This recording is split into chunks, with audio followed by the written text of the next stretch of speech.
Oportunidades de investimento na Europa. Bom, nesse vídeo eu quero falar com você sobre algumas oportunidades de investimento na Europa. Meu nome é Bruno Werneck, eu já moro na Europa desde meados de 2023, mudei com a minha família e resolvi criar esse canal para compartilhar algumas experiências com você e alguns aprendizados. E hoje eu quero falar sobre oportunidades de investimento na Europa. Se você tiver qualquer dúvida, você pode escrever nos comentários, mandar para mim no Instagram também, que eu vou tirar suas dúvidas, tá? Mas vamos lá. Qual é o fundamento para a gente olhar uma oportunidade de investimento? O fundamento é muito básico, é oferta versus procura. Quando a oferta de um produto é muito menor do que a procura, existe uma oportunidade. Imagina que a gente está no Natal, você quer fazer um churrasco na sua casa, como todo mundo quer fazer, e só tem um açougue aberto na sua região. Bom, aquele açougue vai estar cheio, vai poder cobrar o preço mais caro, porque a oferta de carne é muito menor do que a procura pela carne. Então, sempre que a oferta for menor do que a procura, existe uma oportunidade de investimento. E o poder está nas mãos de quem? De quem oferece. Então, se você vai investir na Europa, investir e busca alguma coisa em que tem pouca gente oferecendo, mas muita gente quer, existe uma oportunidade, o preço vai aumentar. Por outro lado, quando a oferta é muito maior do que a procura, o poder está nas mãos de quem compra. Aí a pessoa vai pechinchar, vai pedir desconto e o preço cai muito. Quais seriam os mercados na Europa onde existe um desequilíbrio entre oferta e procura, onde a oferta é muito menor do que a procura? Eu vou te falar alguns setores e eu quero saber com quais deles você se identifica e se você tem interesse em investir em algum desses setores. Se você é investidor ou quer, sei lá, mudar para a Europa, tem uma condição de bancar uma vida lá durante 1 ano, 2 anos com renda própria ou renda passiva sem depender da economia europeia, talvez algum desses setores possa te interessar. Tá bom? O primeiro setor é o mais óbvio, né? Se você acompanha as notícias sobre a Europa, você vai ver que existe na Europa uma crise habitacional muito grande. Isso significa que existe um descasamento entre oferta e procura, ou seja, a oferta é muito menor do que a procura no setor imobiliário. Bruno, como assim? Se você anda pelos países, você vai ver muitos imóveis abandonados, né? Teoricamente, isso deveria ser suficiente para suprir essa oferta, mas não é, porque esses imóveis eles estão velhos, eles estão desatualizados, né? Eram imóveis de famílias muito grandes, muito numerosas, e hoje as famílias são menores, as pessoas querem imóveis mais compactos. Então, esses imóveis que existem, que estão abandonados, que estão disponíveis, são imóveis que requerem reforma. Então, é uma oportunidade. Você pega um imóvel desse, reforma e coloca para vender ou para alugar. E você vai ver que na Europa existem muitos novos empreendimentos imobiliários. Existe uma oferta grande de novos empreendimentos imobiliários, mas o governo europeu é muito burocrático em relação à construção civil. Então, essa oferta de empreendimentos imobiliários, ela ainda é muito abaixo da demanda, da procura por imóveis para viver, para alugar. Sempre que você olha um imóvel, se você entrar num site, por exemplo, tem um site que eu uso para pesquisar de vez em quando, que é o Idealista, ele tem imóveis de Portugal, da Espanha, da Itália e de Andorra. Você vai ver que tem muitos terrenos que podem ser construídos, né? Mas esses terrenos, em Portugal especificamente, você tem 3 tipos de terrenos. Você tem o terreno urbano, o urbanizável e o não urbanizável. Qual é a diferença entre eles? No urbano, é um terreno que você pode construir. O não urbanizável é um terreno que você só pode plantar. Você não pode construir nele, nunca vai poder. E o urbanizável é o terreno que você pode entrar com a papelada e pedir para o governo transformar ele num terreno urbano. Esse processo de transformar o urbanizável em um imóvel urbano é um processo lento e, obviamente, vai custar caro, né? Vai ter um custo financeiro e custo de oportunidade.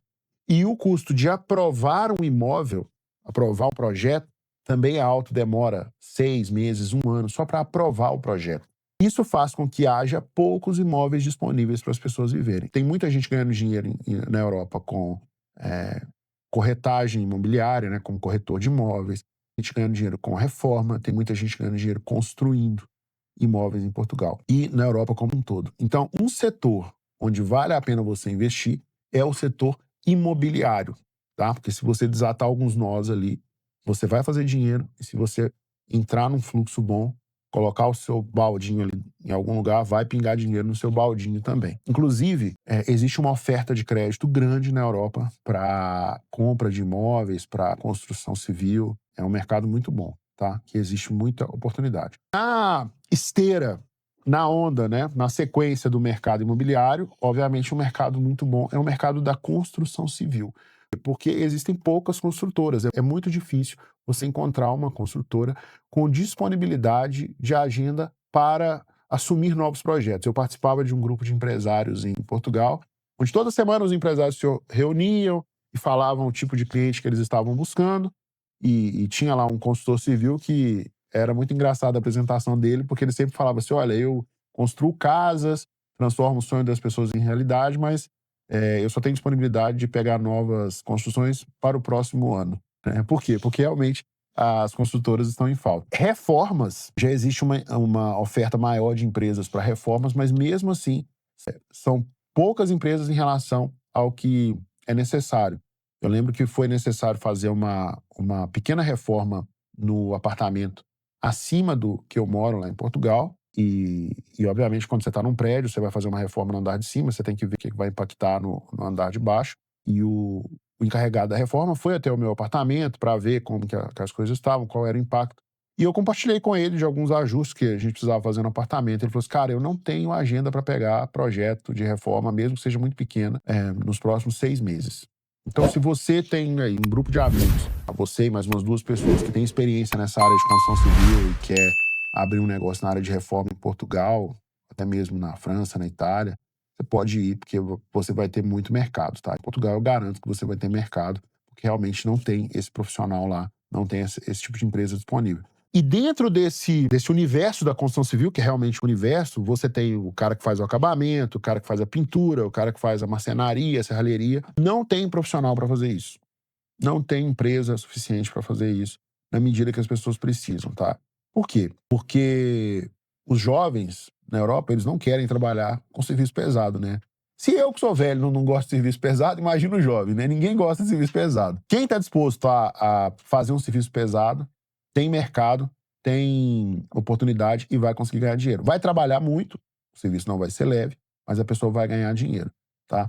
E acontece algo interessante na Europa, que é o seguinte: a mão de obra na Espanha é mais barata do que a mão de obra na Alemanha. Então o pessoal sai da Alemanha, vem da Alemanha contratando espanhol.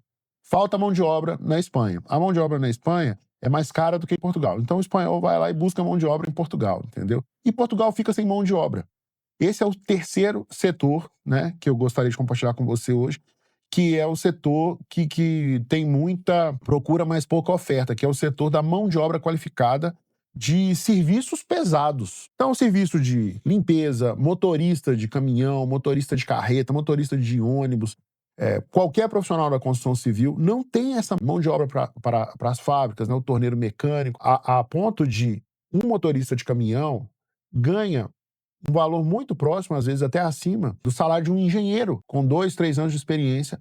Porque tem mais engenheiro querendo fazer o serviço gostosinho no escritório, que eu gosto de fazer também, apesar de ser engenheiro, eu gosto desse serviço. Tem muito mais gente querendo fazer o serviço mais leve do que o serviço pesado.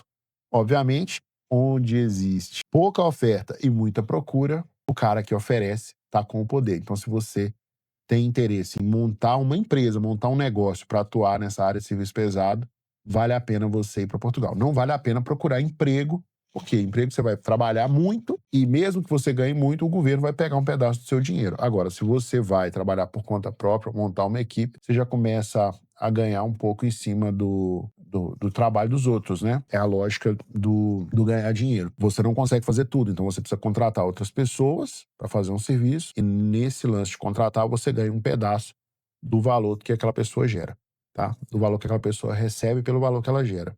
Enfim, isso daria uma conversa mais filosófica. O que é importante você saber antes de você pensar em procurar emprego na Europa? Emprego na Europa paga mal. Eles já assumem que numa família o homem e a mulher vão trabalhar, então se a sua esposa não trabalha, por exemplo, né? E você é a única fonte de renda da casa, não vale a pena ir para a Europa. Você vai ganhar mais dinheiro que no Brasil, tá? É lógico, se você já tem uma renda 25, né, para cima de 25 mil reais, aí vale a pena. E tem filhos, aí vale a pena porque você consegue uma escola boa para os seus filhos, muito melhor do que no Brasil, sem pagar, você vai ter acesso a crédito mais barato, enfim, tem outras vantagens. Mas para procurar emprego, assim, não vale muito a pena não, tá? Por quê? Porque é um país socialista. Como que funciona um país socialista? O governo usa as empresas para extorquir o dinheiro da população. É assim que funciona um país socialista. Termos práticos. A empresa contrata um funcionário por 1.500 euros e repassa desses 1.500 e ela tem que pagar mais 1.000 euros para o governo por estar contratando. Então, na verdade, essa pessoa receberia 2.500 euros, mas ela vai receber 1.500, porque 1.000 a empresa tem que pagar para o governo porque está contratando alguém. E 500 o governo tira direto da pessoa, da renda da pessoa na fonte, entendeu? Então, sobra muito pouco. Por que que pagam mal na Europa? Porque, por ser um país socialista, também é muito mais difícil demitir. As empresas não podem sair demitindo assim conforme elas desejam. Se a empresa não pode demitir, o que que ela vai fazer? Ela vai assumir que existe um risco maior numa contratação. Para mitigar esse risco, ela vai reduzir o salário, porque ela precisa guardar um dinheiro para contratar uma outra pessoa, caso aquela que ela contratou não tenha um bom desempenho, já que ela não pode demitir, tá bom? E os impostos sobre a folha de pagamento, como eu te disse, também são muito elevados, como aqui no Brasil. Conclusão: não vale a pena tentar a vida na Europa. Ah, eu vou para lá para tentar a vida, porque aqui no Brasil para mim não tá dando certo. Cara, é mais difícil do que tentar a vida no Brasil. Se você tá numa faixa de renda aí de até uns 10 mil reais por mês, vale muito mais a pena você procurar crescer aqui no Brasil, tem muito mais problema para você resolver aqui, você vai ganhar mais dinheiro. Se você já tem uma faixa de renda ali de 20, 25 mil para cima reais, e pode trabalhar remoto, por exemplo, essa renda é passiva, aí vale a pena você imigrar e colher os benefícios de morar num país socialista, né, que você vai encontrar alguns desses na Europa, tá? Imigrar na louca é sinônimo de subemprego e humilhação. Muita gente pergunta sobre xenofobia em Portugal, e eu nunca fui vítima de xenofobia, né? Já teve gente idiota que você vê que te olha meio de cima para baixo, assim, porque você não é português, né? Eu moro em Portugal. Mas aí é a pessoa que é muito ignorante, né? Ela não sabe, ela acha que, enfim, ela não.